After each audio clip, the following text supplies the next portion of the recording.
And we are the Coalition, loud and proud, outrage porn free, civilly disobedient media, broadcasting live on the worldwide Coalition Radio Network. Well, at coalitionradionetwork.com, facebook.com/the Coalition Radio, on the mighty Twitter at coalition_radio, the original mothership at coalitionradio.us, where we go back about 7 years worth of interviews, conversations, the written word, all to deliver content that is full of information, perspective, analysis, putting aside, if you will, the obsession in today's media with clickbait, nonsense, emotional drivel. And boy, has that been on parade for this year. Joining me tonight, of course, Mr. Peter Metz, the founding executive director of what is now the Center for Digital Business in MIT's Sloan School of Management. Our guest, Mr. Peter Metz, is a graduate of both the Santa Clara University and the Massachusetts Institute of Technology. In retirement, Mr. Metz has reoriented his focus to concentrate on the global elimination of nuclear weapons. He is now an active member of several nonprofits working towards a planet free of nuclear weapons. Prominent among them is Mass Peace Action, where he joins us tonight in his active capacity as a member of the Nuclear Disarmament Working Group. Mr. Metz, welcome to the Coalition for the very first time. It's very nice to be here, Pat. Full disclosure, we at the Coalition have been active in a number of events at Mass Peace Action.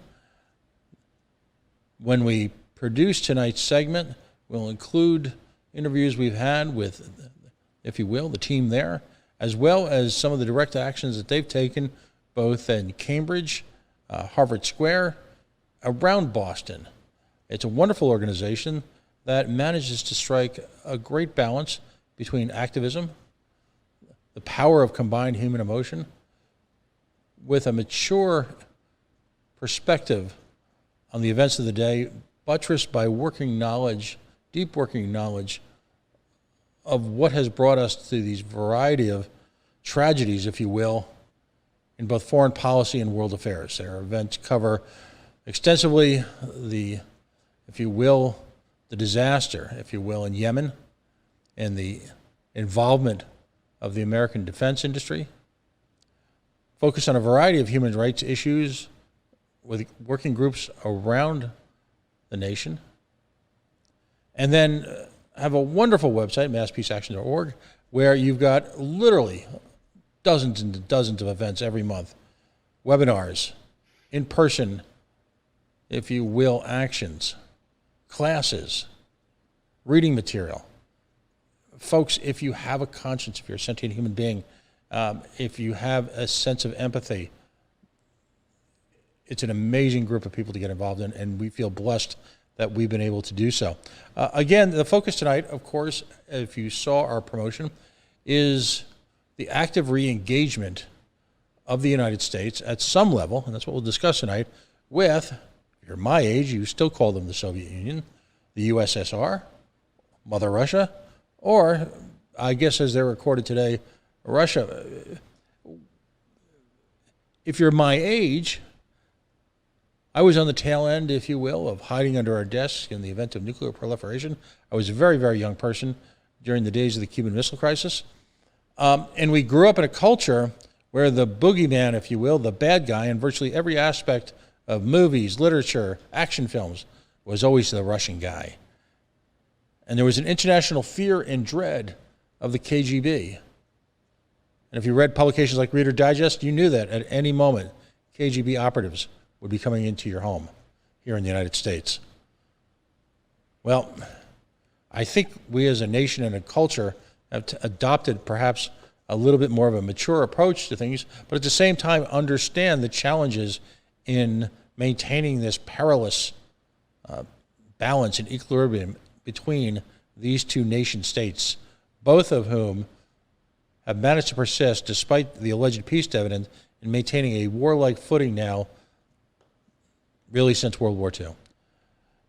Mr. Metz, again, thank you for joining us. Your focus, of course, is on nuclear proliferation.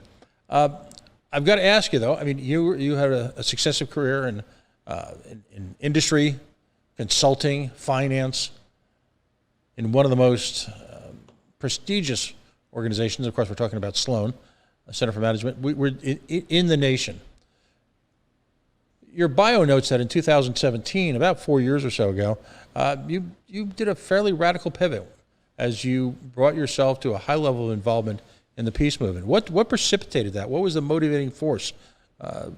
That's a pretty big change in life. Pat, I've had a wonderful career. I've been extraordinarily fortunate. Finishing your career, the last 10 years of your career at MIT is just an incredible blessing. When I did that, when I quote retired, which meant I didn't have to make money anymore, but I knew I didn't want to quit working. I wanted Right. to work on things on stuff that I thought was really important. After some searching around, I decided to work on corporate social responsibility. And I worked in that area for about a dozen years with wonderful people. It was a great cause. But back about 2016, I said, this is not solving the world's great problems. And I Right. looked at them, and amongst the three, nuclear weapons seemed like the ones that I should work on. So I decided to change my thrust and effort and go to work on nuclear weapons. How important has been the possibilities, if you will, as well as the camaraderie, as well as the acumen of mass peace action been in helping you do this type of work? It's challenging work. Oh, that it's absolutely essential. One of the wonderful things about choosing a good cause is you get to associate with great, wonderful people. Mm-hmm. Sure, they have eccentricities, the peaceniks, if you want, but they're not crazy. They're wonderful and very thoughtful and extraordinarily knowledgeable. And I've gotten a great education over these past 4 years from my colleagues at Mass Peace Action. I owe a tremendous amount to them. So let's start from, if you will, in a sense, where we are now and reflect on sort of how we got here. If you were to give a report card grade to the relationship between the nuclear powers and the ongoing challenges of trying to limit nuclear proliferation, where would you place us right now? Well, no higher than a D.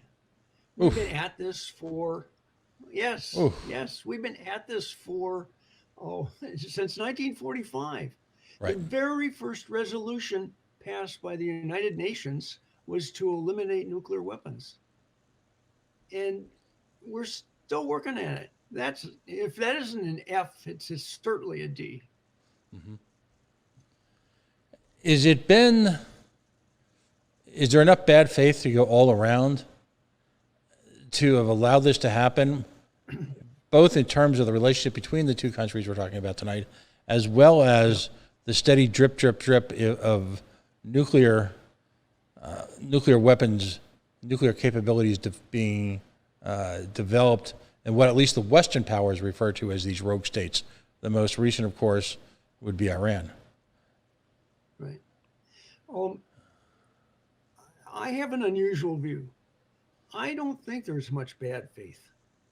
These are all people who have, one way or another, talked themselves into doing what they think is good for society, but they're terribly, terribly wrong.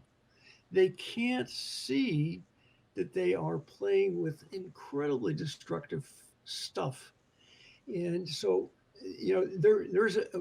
these are good people. I'm talking about now mostly folks in various governments across the world, United States and Russia in particular, but several others, who think that, well, if the other guy is threatening us, then we have to threaten back, and that's the only way to do it. And so if he's got a club, we got to get a bigger club or have more clubs.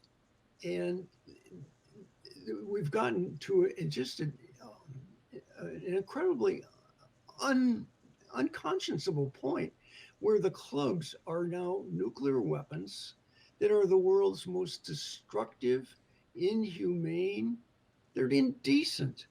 They're indiscriminate, and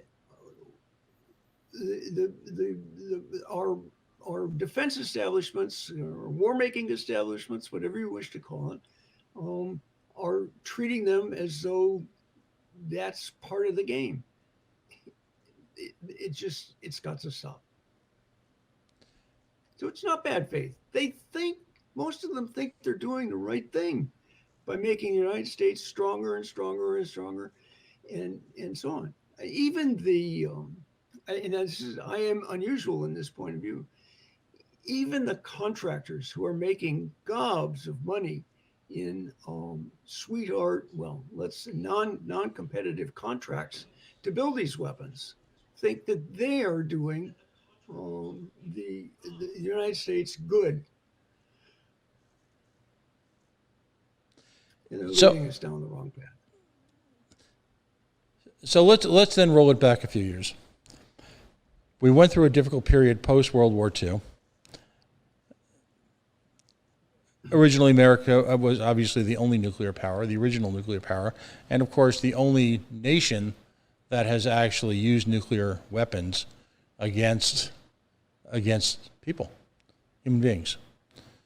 I too am torn from it. As we were talking in the pre-show, my father is a 98-year-old living veteran of World War II. He spent his entire career in the Italian campaign, starting in North Africa, moving up with the Grand Tour of Italy, with two unexpected side trips to Switzerland to be hospitalized as he was shot twice. And the general acceptance in the waning days of World War II was that the next stop for essentially every American who could brandish a gun would be the invasion of Japan. The perception, of course, after places like Iwo Jima, that would be catastrophic. That would be absolutely catastrophic. Countless men would die in a to the last man type of battle.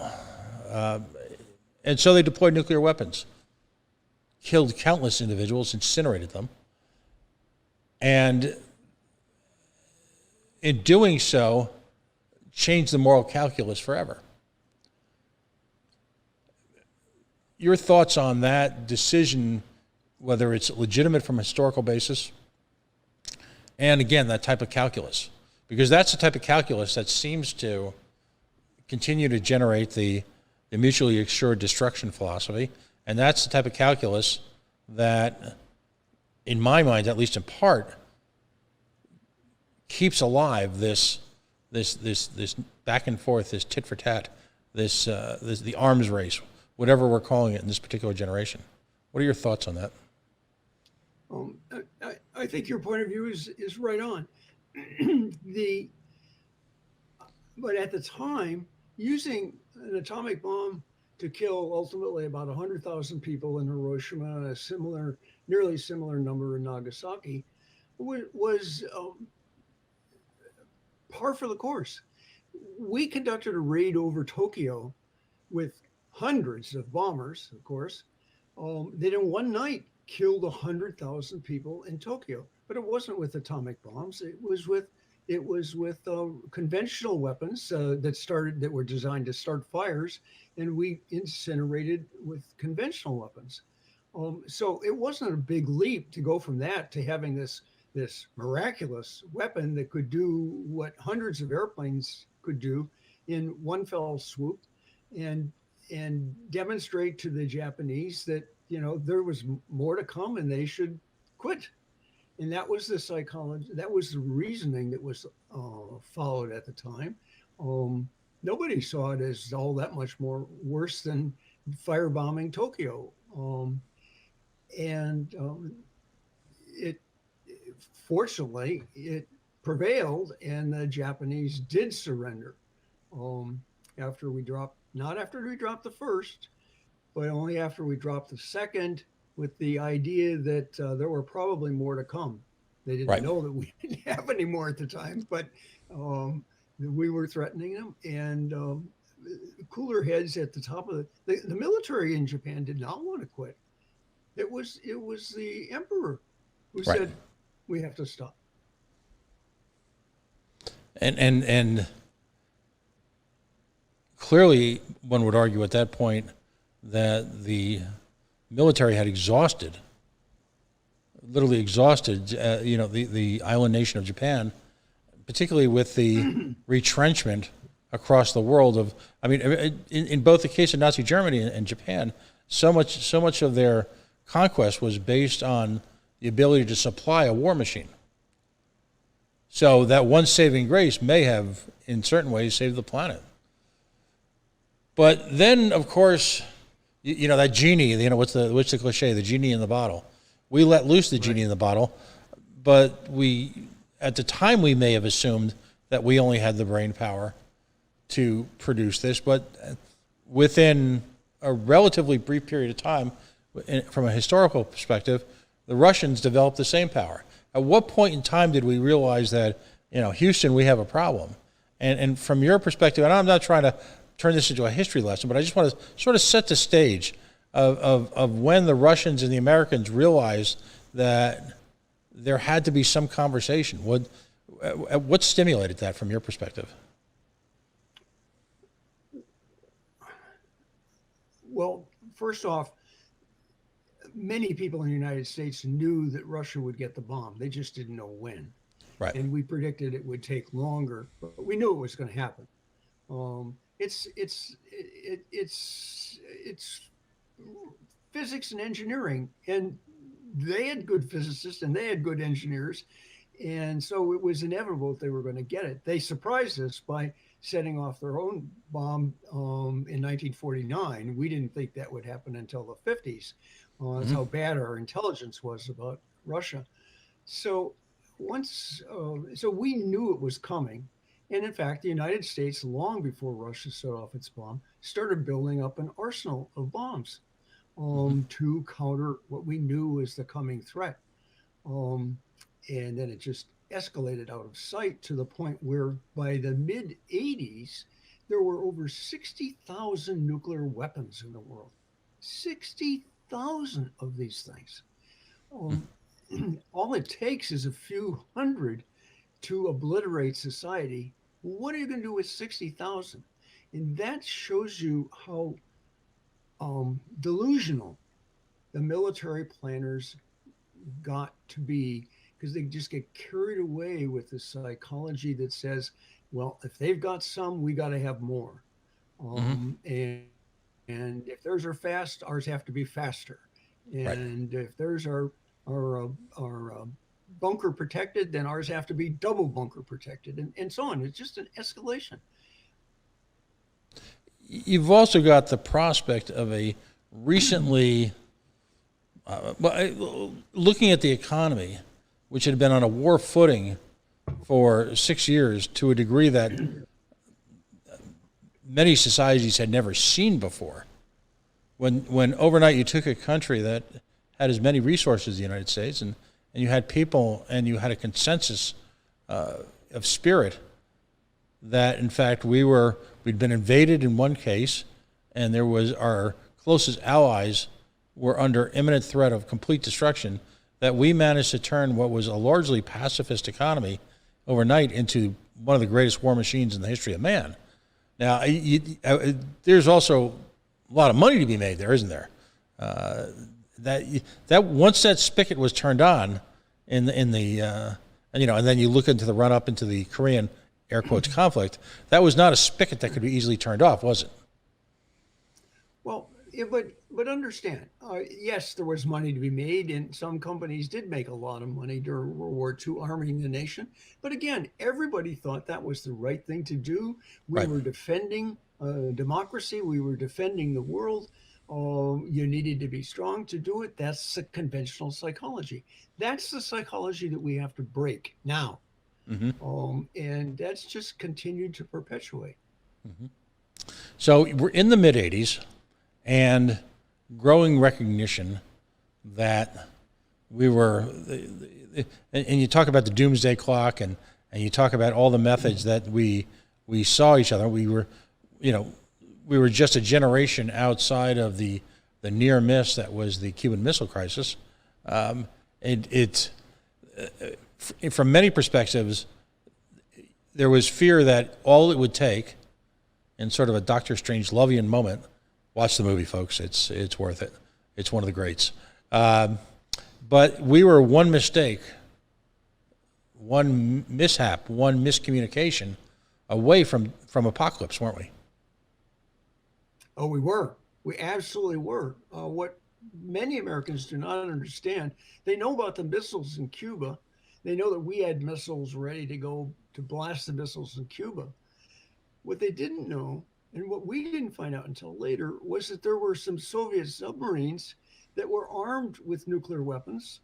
And one of them was being bombarded by one of our destroyers, or several of our destroyers. And there was a debate going on amongst the management of the submarine, because they were entirely on their own, as to whether to use their nuclear armed torpedoes. And fortunately, it failed by one vote of the three. And it was not used, because almost surely, if that had been set off, we would have seen a nuclear explosion, assumed it was an attack on the United States, and launched our missiles, which were ready to go, and we would have started World War III. That would have started World War III. It was that close. We've had, so we went on from that to build what the system is called mutually assured destruction. And it became, I mean, again, if you want to think about the almost insanity from, if you stand back, the problem is most of these people are too close to the trees to see that they're in a forest, and they lose sight of what really is the overall impact of what they're doing. So mutually assured destruction. Well, okay, so we'll have a standoff.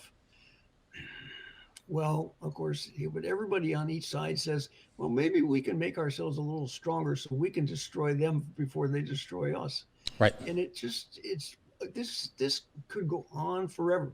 Well, fortunately, public got wind of this in the early 80s. There was a huge amount of worry. There were some movies that provoked people. There was discussion in the press. It became a hot topic in the press. We ended up with the largest at the time, maybe even since, rally in Central Park, 1 million people demonstrating against nuclear weapons.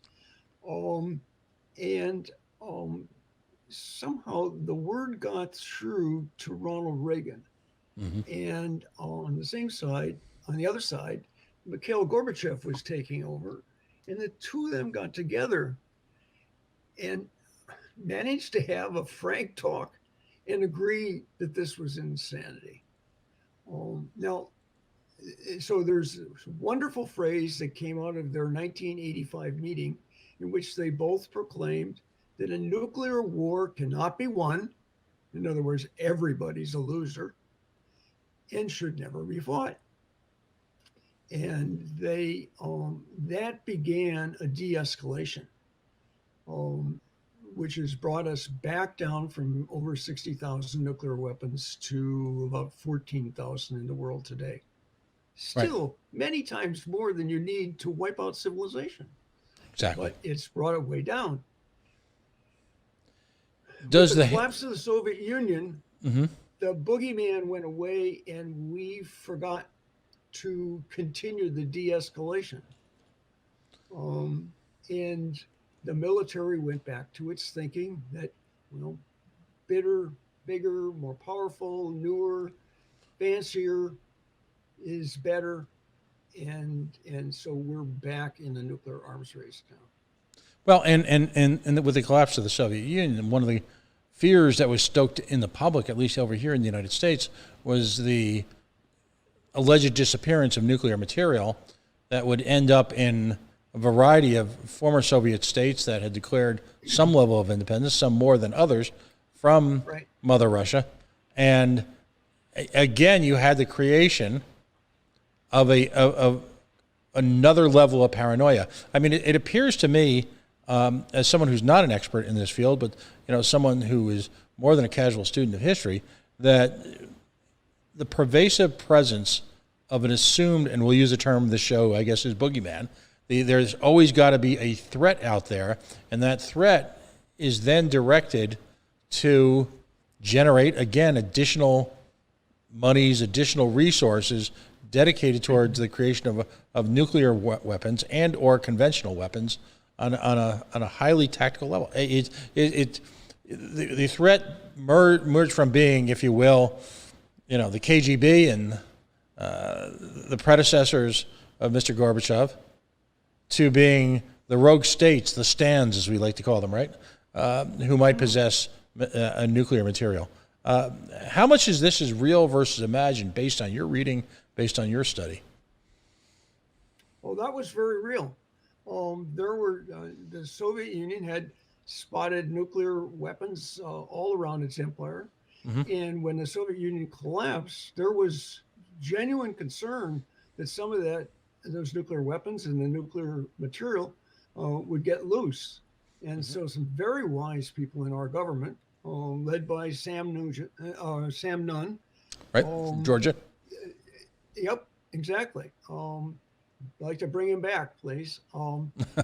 He pushed through Congress a funding proposal where we spent money in the former Soviet Union to grab all this stuff and to help Russia bottle it up and dispose of it. Because Russia at that point the Soviet Union was so poor, it didn't have the funds to do that. Right. It's thank God that happened. We're not entirely sure that some stuff didn't get loose, but nobody has found it since then, and that was quite a while ago. So that's not the big threat. By the way, I just got to ask you: can you imagine in today's political climate, someone like a Sam Nunn getting up and having the fortitude, if you will, as well as a sense of purpose to engage in just never mind the actual enactment of the legislation, never mind the actual performance of removing nuclear weapons, and we'll call it the residue of the Cold War, but actually even being able to get up and have the conversation in today's political environment? Oh, yes. Oh, I absolutely can. I'm not despondent. Ed Markey, eminent senator, is probably the most knowledgeable member of Congress on nuclear weapons that there is. Okay. He's every bit, he's not at the equal of what Sam Nunn was at the time in terms of influence and power, but he certainly is equally knowledgeable and far more willing to speak out and declare the hazards as he sees them and the need to do something about it. Unfortunately, he's in a distinct minority. Well, that's what my point, I guess. I probably didn't state it right. I mean, when I look at Senator Markey and Congressman like Rohana and folks like that who do have the fortitude and the presence and the ability to communicate that message, it just seems like they're surrounded so profoundly by ideologues who are more concerned about election, more concerned about fundraising than they are about actual accomplishments. And that's why I enjoy this conversation, and even in our brief conversations in the run-up to this, because you appear to be, despite all of the challenges, a uniquely optimistic individual. And my friends will tell you that I'm not. I'm just so bitter and cynical about so many things these days. We clearly need to, if you'll allow me, clearly need to spend more time together. But okay. But anyway, please continue. I had to refer to the political climate because it's so oppressive right now. So go ahead. I'm sorry, buddy. It's a very serious problem because there is a lot of money to be being made in nuclear armaments. Okay, and I think people who are genuinely think that they are doing the right thing, but they're just misguided. They're the people in the forest who can't tell they're in a forest. All they see are a bunch of trees, and all they can think of is getting out chainsaws or something destructive to get themselves out of the forest. Whereas if they take a different point of view, they could get out of this completely. So um, they fund and they provide funding to support the election of people who think the way they do. And it's very dangerous for most members of Congress and most senators to go against that military industrial complex Mm-hmm. because they fear being losing office. Right. So what if we're to counter that? We have to the de the movement to eliminate nuclear weapons has to get strong enough that it can provide support to people of goodwill and intention in the Congress so that they can be strong enough to do the right thing without fear of being tossed out of office. Right. And we don't want them to be tossed out of office. We want good people to stay in office and we want them to stay elected, but we are not, the peace movement is not strong enough yet to offer that kind of support, except in a few places like Ed Markey, like Jim McGovern, and several other across the country. We're very fortunate here in Massachusetts. Jim McGovern is a stellar on nuclear weapons, has been for ages. Elizabeth Warren has very strong positions to do away with nuclear weapons. Ed Markey has been doing this for all of his congressional career.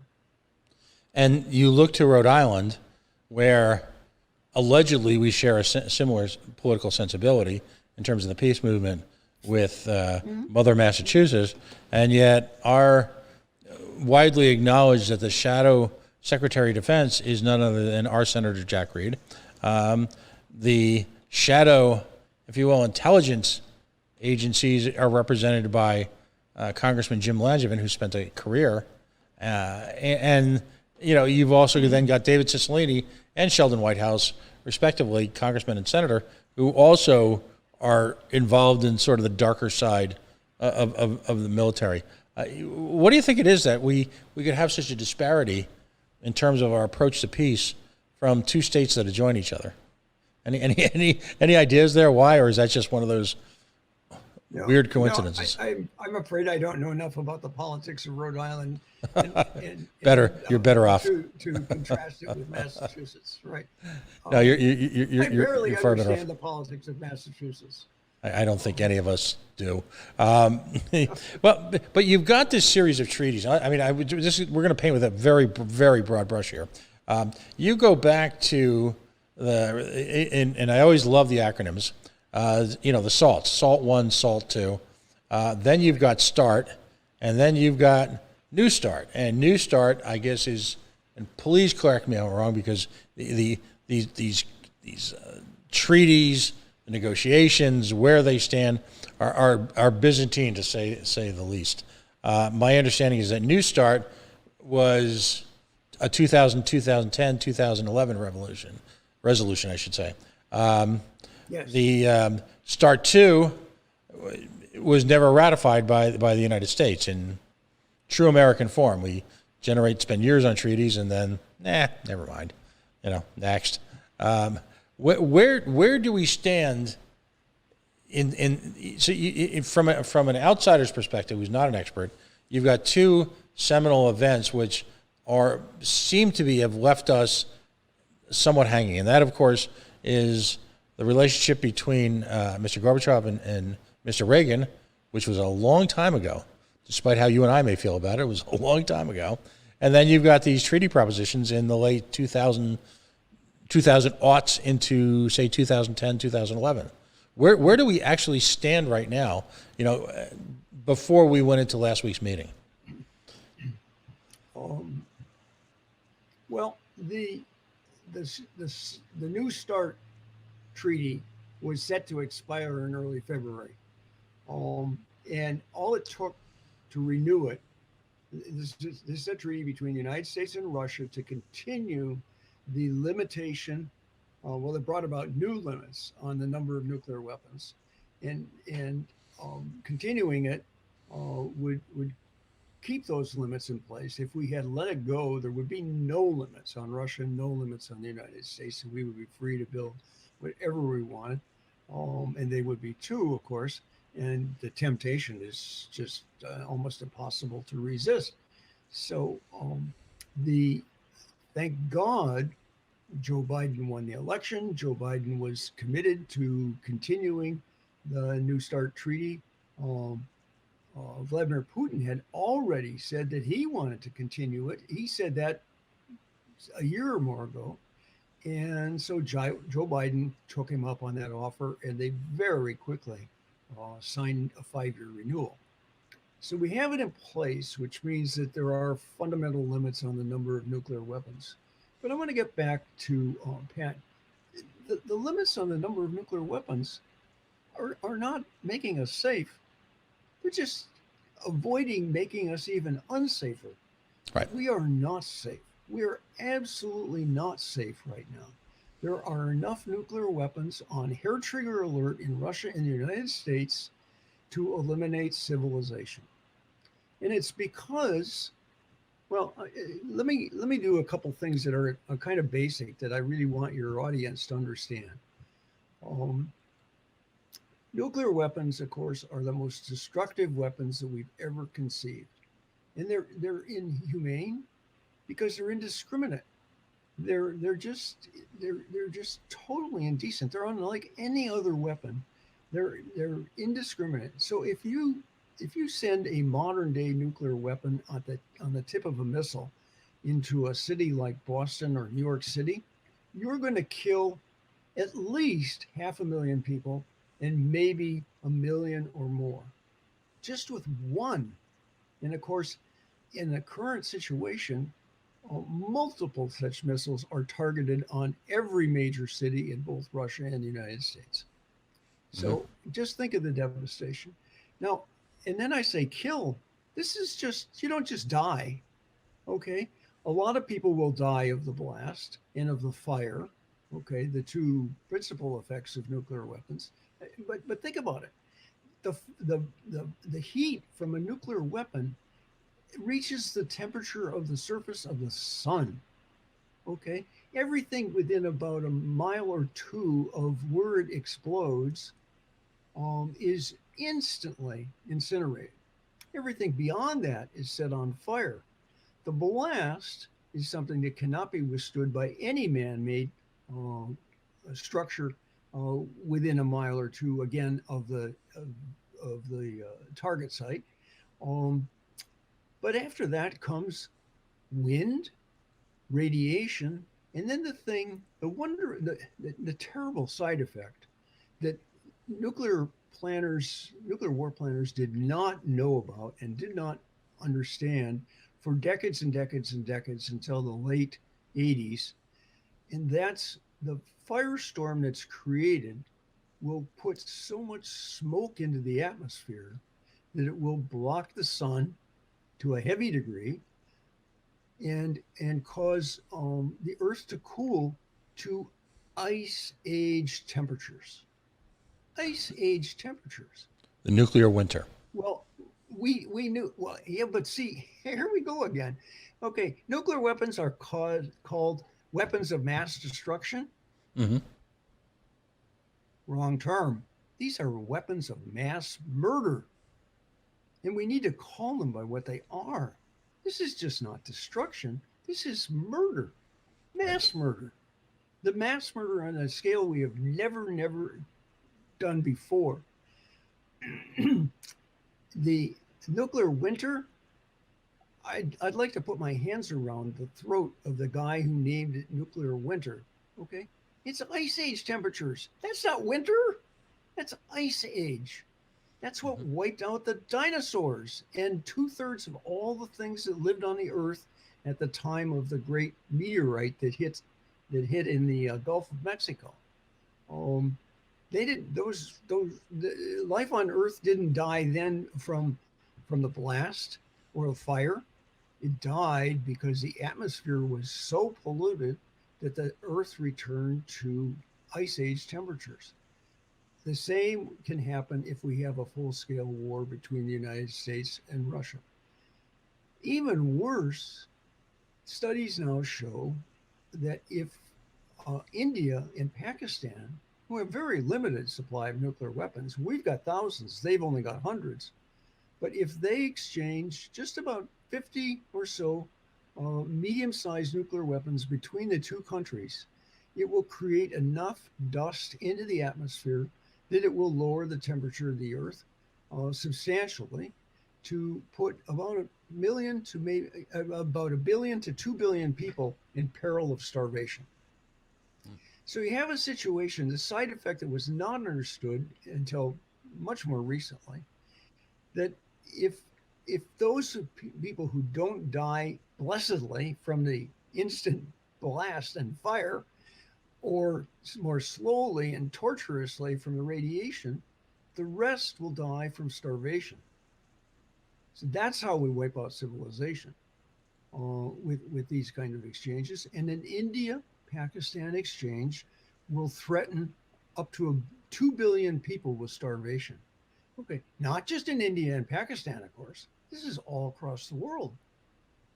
So everybody suffers if India and Pakistan have a go at it. The whole world suffers and was probably going to be, civilization will be destroyed if the United States and Russia have at it. We have to. So what do? Since more and more and powerful and more precise doesn't solve the problem, you have to have another approach. The approach is obvious. The approach is to get rid of them, to do away with them. This is something society cannot afford to have.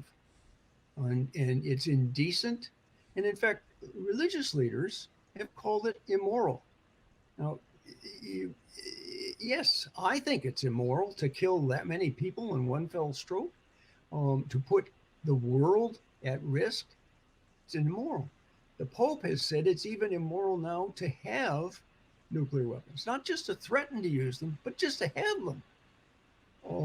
So we need to wake up to this. Well, you mentioned that I'm optimistic. I can tell you why. Mm-hmm. Want me to? Absolutely. No, I'm here. All right. You're talking to one of the most cynical people alive. Because people are basically, most people are very good people and are decent, okay, and they want to do the right thing. And that's why I say that even these guys who are planning this horrible nuclear war think they're doing the right thing. They rise to challenges. Okay, so I think to the days when John Kennedy challenged the United States to send a man to the moon and return him safely within the decade. Mm-hmm. And people said, "What? Are you crazy? We haven't even gotten a man into space. The Russians have a man in space who will look like fools, but we haven't even got one of our people in space. You're talking about going to the moon within the decade and back?" But he has done his studies. He knew about the science. He knew the technology, enough of the technology to have a reasonable hope that it could be done. And he challenged the United States to do it. Well, that's one of the wonderful things about Americans. We rise to challenges. And so we rose to that challenge. We poured a lot of money into it. And we got not just one man, but I don't know, I guess it was a total of 15 or something like that to the moon before we said, okay, that's enough. We've had our fun. And we did it not within the decade. We did it a year earlier. So I think the same thing could be done here. And I think you've seen the letter to the editor that was published in the Globe from me today. Right. In which I said, I think Putin and Biden could do that. They could issue a global challenge to eliminate nuclear weapons within the decade. Technologically, not a problem. We know how to do it. We've already eliminated 45,000 nuclear weapons. It's just not a technological problem. It's certainly not a climate or natural phenomena that we have to overcome. This is a man-made problem. In fact, John Kennedy said in one of his final speeches before he was assassinated, he declared that we were going to get moving on this. And he wanted to start with a comprehensive test ban treaty. And he announced that in a speech. And he said the very words that I think are so important, This is a man-made problem. Man can solve it. And so that's why I'm optimistic. And I'm optimistic because good people rise to noble challenges. Mm-hmm. And if Joe Biden and Vladimir Putin were to challenge the world to do away with nuclear weapons, to eliminate them within the decade, we could do that. We could do that. Now, lots of opposition, a lot of naysayers. Well, let me not go on about that, but I think we could do it. And that's what I'm hoping for. I would love to believe that. And I'm on your side, obviously. That's why we're having this conversation. You've got, here in the United States, a quote-unquote defense budget, I use that term loosely, that takes up, all the numbers have been published about the percentage of our GDP, how much our defense spending exceeds the GDP of how many combined nations at any one given moment. It's roughly how many nuclear weapons do we estimate that the United States has currently deployed? Do you have a ballpark on that? The United States hold about 6,000 nuclear weapons, and Russia holds about 6,000 nuclear weapons. Right. We have over 90% of the world's supply. Not all of those are on are so-called deployed, in other words, ready to go. Over half of them are, in fact, standing by so that they could be put into use when needed. So it's a couple of thousand that are ready to launch, and another 3,000 or 4,000 who are standing by. But just a couple of thousand that are ready to launch, right, wipes out civilization. I'm sorry to smile. It's so ironic. It's just, I shouldn't be smiling. It's deadly, deadly serious. And what's galling is that somehow we can't get this message across to people. So it's not the number of weapons you have. Beyond a couple hundred, you don't need more to wipe out the world, to wipe out civilization. A couple of questions. You remain, based on your earlier statement, convinced that if Donald Trump had been elected or reelected president, that he would have allowed New START to lapse? Yes, convinced. Absolutely. The Donald Trump was a terribly misguided person. And talk about somebody who believed that the way to win was to flex your muscles rather than to use reasoning and appeals to humanity and things like that. Donald Trump was the guy who believed only in muscles. Mm-hmm. And has anyone? It's interesting because different members of the of his, I call them his acolytes, have started to emerge, if you will, from the dark corners of history already to reassert themselves. There's a Mr. Stephen Miller, who I think we're all familiar with, particularly if you are follow immigrations. He has issues. He's already started his own America First legal pack, as they call it, and they're already suing everybody and fighting with everybody about everything. Has anyone, and I, by the way, I agree with you. I'm convinced of that. Has anyone actually been able to get anyone on the record from the Trump administration as opposed to that? Because what was glaringly obvious to me as I did preparation for this was how, for example, the different accords were talked about aggressively, the different, if you will, treaties with Canada and Mexico were part of the everyday news.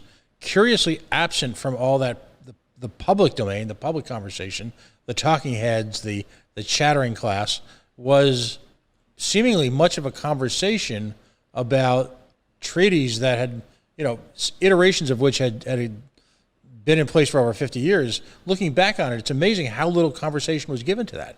Are you aware of any public discourse on that at all? Help me. I'm not sure. Public discourse on which aspect?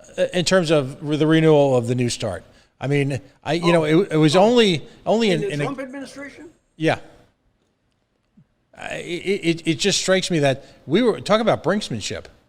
The fundamental treaty that exists in the relationship between, call them who you wish, Russia, Soviet, USSR, and the United States, what it came down to literally literally was set to expire, ironically, the day before whatever happened at the Capitol happened. I mean, That's right. holy cow. And yet I didn't see what I thought should have been great upset or at least conversation about it.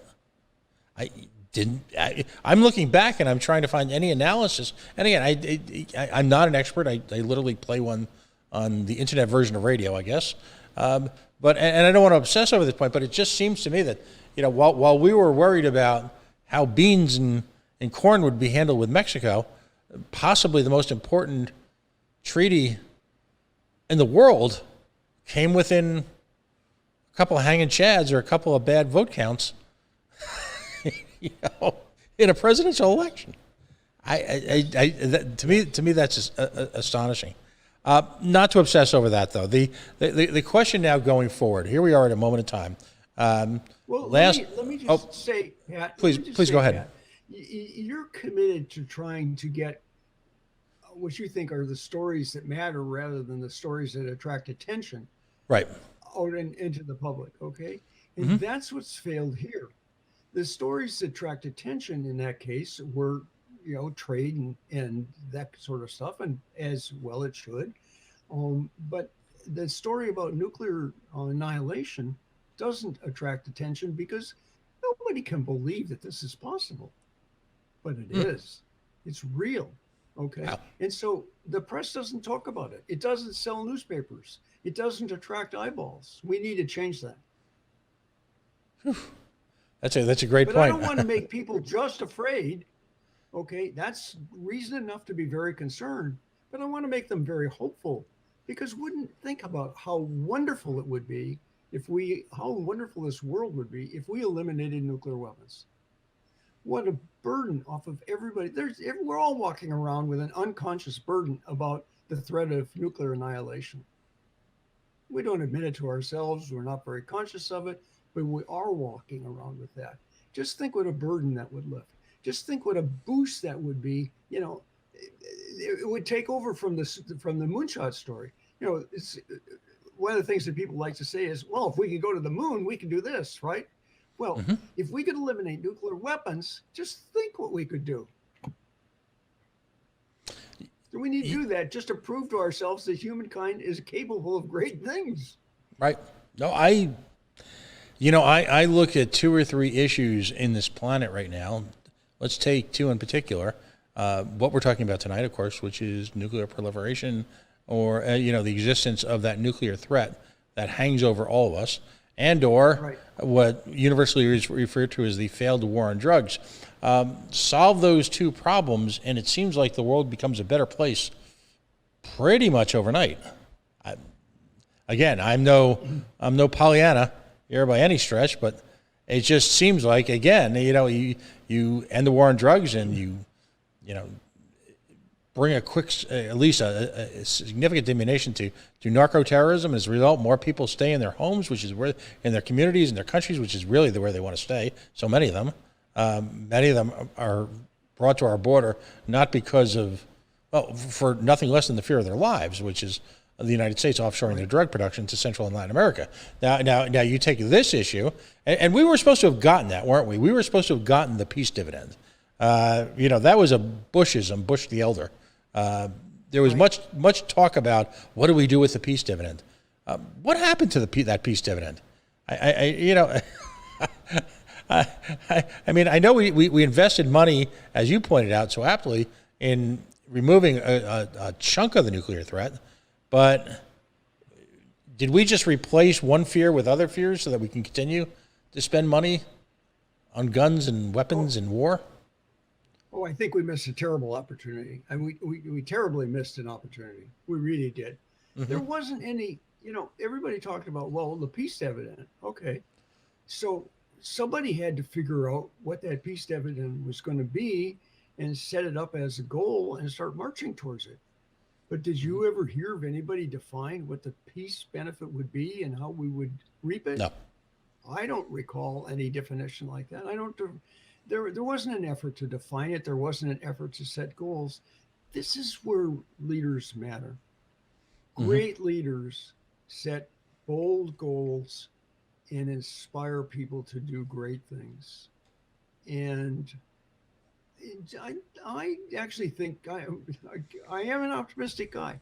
I think Joe Biden has that in a very quiet way. He's not a flashy way, but Joe Biden has in mind great goals. And can he be inspiring enough? Well, Americans rise to challenges. So I think that if he challenges us and enough good people respond, it will catch fire.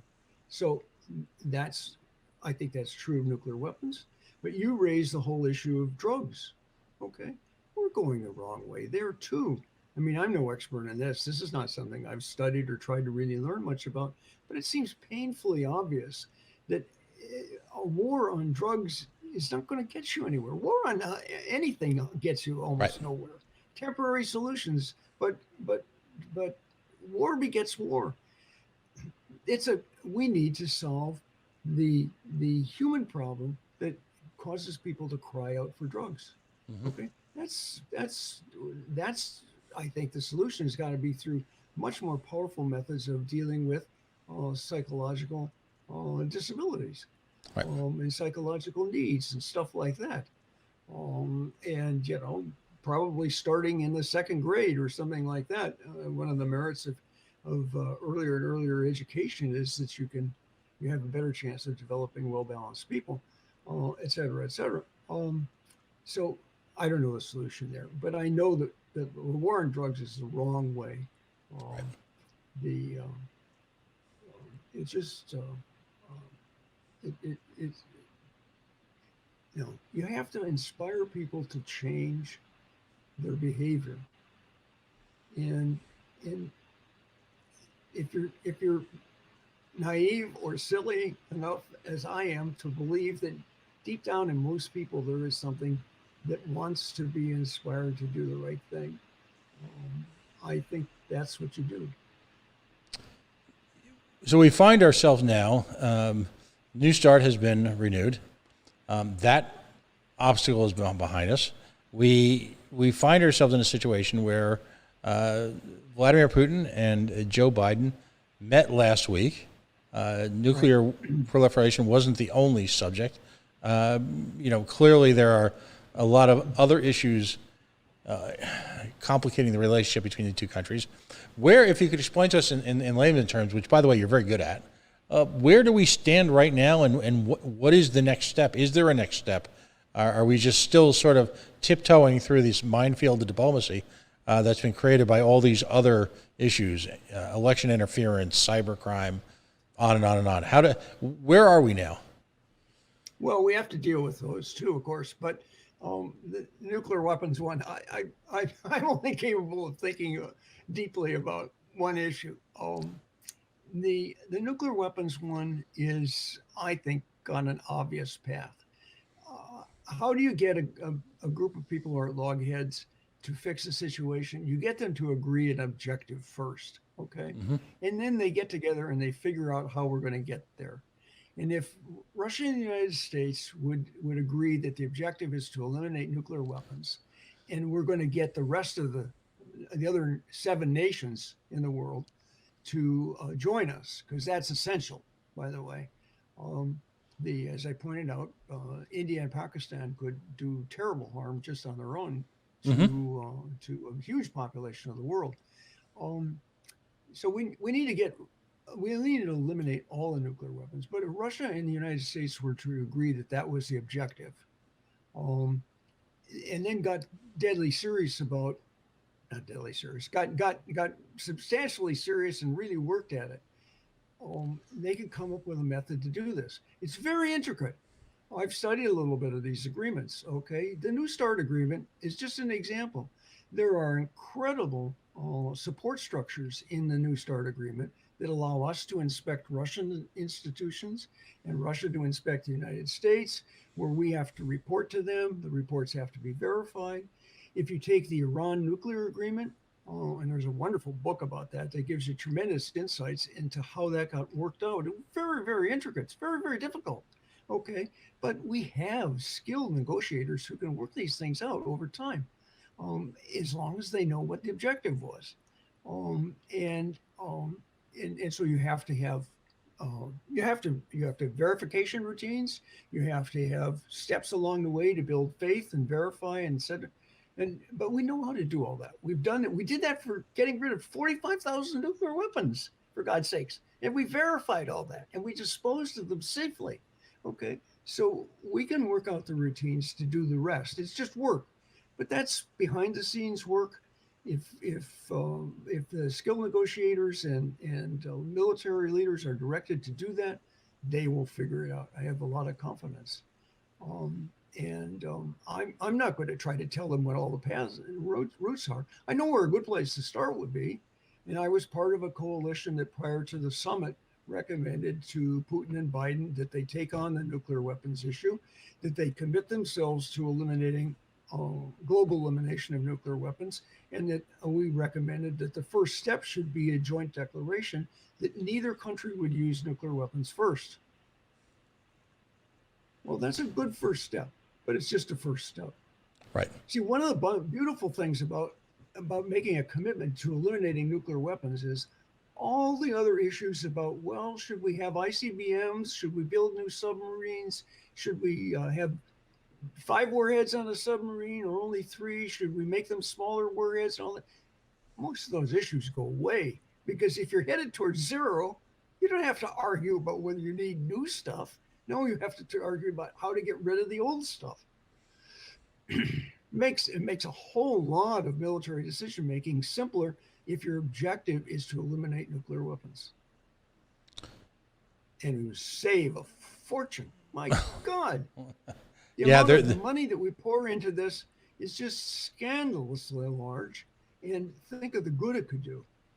No, there is that. Peace dividend. Right. Now there is that as well. They agreed to reaffirm language spoken seemingly generations ago by Mr. Gorbachev and Mr. Reagan. Do you think, how challenging was that to get that to that point, given everything that's going on with the Soviet, there I go again, I'm going to call it the Soviet, okay, with the Soviet-American relationship. Was that a difficult act in and of itself? Yeah, I think it probably was. I was very glad that the coalition that I was part of that called for that was joined by at least 3 other coalitions that were organized independently, all of whom had pretty much the same issue, the same message. Basic message was, you got to deal with this issue, and now is the time to start dealing with it. Mm-hmm. Our little coalition went farther in that we recommend they also make the commitment to eliminate, and we recommended a first step. Others simply said, okay, repeat the Gorbachev-Reagan statement and start talking, which is what they decide, what they've agreed to do. If those groups hadn't been agitating for that, I'm not sure that issue would have gotten onto the summit conference table. I don't know. I really don't know. I'm not privy to the inside in either place. One thing I do know, Vladimir Putin is, maybe he's evil, maybe he's self-centered, maybe he's trying to rebuild an old style of Russia, but Vladimir Putin is not stupid. And Vladimir Putin knows that if he destroys the United States with his nuclear weapons, what's the point? Right. What good will that achieve? He's going to hurt himself. He's going to hurt the whole world, okay? We know that too. In fact, all the nuclear powers know that if you wipe out your opponent, you're wreaking as much destruction on yourself and your comrades around the world as you are on the enemy. So I don't think Vladimir Putin in any way intends to push the button. The only guy I ever worried about was doing it intentionally was Donald Trump, because I'm not sure that he was smart enough to realize that. But every other American president has realized he doesn't want to push the button. He doesn't want to destroy Russia. It would be insane. So we've got these terrible things that we hope never to use, and yet they might go off accidentally. And that's the thing we haven't talked about, of course, this whole system of mutually assured destruction with things with missiles loaded and ready to go on hair trigger alert. We've had maybe 13 false alarms in which these missiles almost got launched, and we averted nuclear Armageddon by well, as one person high up in the administration said, pure luck.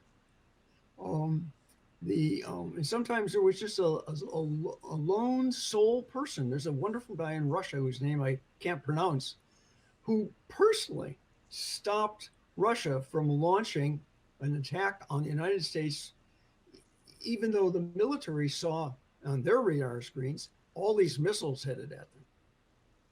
And he said, no, it can't be true. I'm not sending that message through to the president. And of course, 10 minutes later, it was proved right. But if he hadn't done that, those missiles would have been gone and we'd be out of there. He's known as the man who saved the world. And guess what? That happened on September 26th, 1983, I think. I'm not sure the year. The UN, 8 years ago now, declared September 26th as the International Day for the Total Elimination of Nuclear Weapons. So I want everybody to remember what September 26th is. That's the day that one man saved the world from nuclear weapons, and that we've now, in the voice of the UN at least, committed ourselves to eliminating all these nuclear weapons. Wow. Well, we've still got a lot to talk about, and I'd love to keep this as an ongoing conversation. Some of the things I'd love to talk about in the future, issues like rogue states. The challenge as nuclear proliferation mushrooms across the quote-unquote rogue states, and I guess you define rogue state as what side you're on. I'm never quite sure anymore who's a liberation force, who's a terrorist, who's a rogue state, who's working on behalf of the people. I think we've all grown more sophisticated as we've gotten older, and society's evolved to understand that those are highly transient terms. But you do have individual actors who've got access to the suitcase bombs, the this, the that, all of that, and that is all made more easily by again these great lurching moments in history, like we saw with the breakdown of the USSR, and the continued existence of these weapons breeds a certain instability, basically from just basic physics. These are not weapons that are, you can put away like a musket and expect nothing to happen until someone opens up the musket. These are weapons that have the capacity in and of themselves to, on their own behalf, behave badly without human intervention. All of that's a possibility, and I think the conversation needs to take place. It just needs to take place, and we've got a lot more to talk about, and I have a feeling you and I could go all night, but I hope you'll join me again. I hope you found the conversation worthwhile. I certainly am grateful for you to raising the issue. To Louise Coleman and all the folks at Mass Peace Action, they do incredible work. What I've took heart in, by the way, was there was a read-in in Cambridge a couple of weeks ago. I only made one of the two, but there was a read-in, and to me, the best part of that read-in was not just the great words that were spoken, not just the passion, but you and I are of an age, and what was most heartening about that was that probably half of the crowd of that read-in, it was a pretty good turnout on a Friday afternoon at 5 o'clock at rush hour. Half of that crowd were people that were very young, people in their 20s and 30s, activists who were, had a range of opinions on a range of issues, but they all understood the importance of peace. They all understood the importance of disarmament. They all understood how critical it is that we rein in our natural, sadly, inclination to make war. And so I'm heartened by that. And that's one of the great, I think, aspects of what you folks are doing up there in Massachusetts. And my hat's off to you because you continue to make it very uncomfortable for a lot of people. You continue to use knowledge and maturity as opposed to just strictly emotions. And that makes that's the type of thing that changes worlds. So thoroughly enjoyed tonight, and we need to continue this in any format that you see fit. Pat, it's been a privilege for me to be on and to discuss these issues so thoroughly with you. I really appreciate that. This is an opportunity that very few of us get in a public forum. And so I thank you for that. I'd be happy to come back sometime and talk some more. All right. Well, and I can also recommend some other great people to you who are wiser and more experienced than I, who can shed light on this stuff. There are really good people out there, and I would love to help you give ear to their point of view too. Absolutely. We did a panel on Yemen. We started off tonight, started the dialogue on nuclear disarmament. Yep. It's communicating amongst ourselves. It gives us a sense of energy and a sense of repurpose, which is important for activists at every level to consistently engage in. You can get bogged down. I always tell people, celebrate the successes because it might be a while. At the same time, though, through the miracle of what I call IP addresses, we'll take this recorded conversation tonight, late at night, and we will share it amongst folks, and hopefully they will draw inspiration from your words, and they will become active. And we've got a moment in history here where the media now belongs, as it should, now belongs back to the people, and so we need no longer tolerate the gatekeepers, the deciders, the influencers, the folks who would prevent us or diminish our efforts to have conversation, and who in some cases actively seek to divide us based on unrelated issues.